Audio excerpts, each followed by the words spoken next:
Hello and welcome sa atong introductory lesson. And ikaduha, no? We will learn sa ikaduha nga reason nganong importante nato tun-an ang atong doctrinal statement, the 21 doctrinal statement nato mga kaigsunan, mga pagtulo nato what we believe and why mga kaigsunan. Ikaduha, the importance of being rooted up in our faith. Mga kaigsunan, ang kahalagahan nga kita nakaugat diha o magtuko diha sa atong pagtuo diha sa balaan nga kasulatan, no? Gikinahanglan di ay kita ingon sa pulong sa Dios magatubo isip Kristohanon mga kaigsunan, no? Mao kana atong mabasa diha sa book of Colossians mga kaigsunan. Colossians chapter 2 verse 6.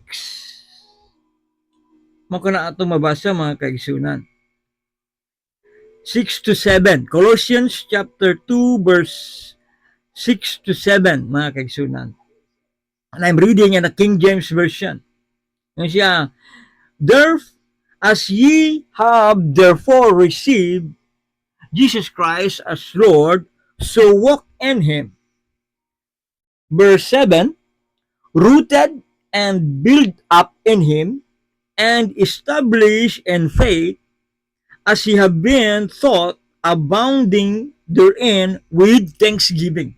No, nindot kayo mga kaigsunan nga ang kahalagahan nga kita di ay no magmalig-on ya no nga nagatubo, rooted, and then build up, no, naga-gain sa ato nga kusog diya kang Ginoong Jesucristo mga kaigsunan. And kana siya makuha lamang nato na pinaagi sa pag-learn nato diha sa mga butang nga gitudlo kanato, pinaagi sa balaan nga kasulatan, no? Mao kana diha ato makita diha, no? We should be abounding in faith. We should be abounding in thanksgiving, magapasalamat diha, no?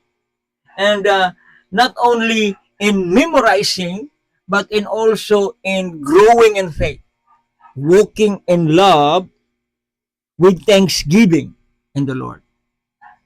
Daghang salamat.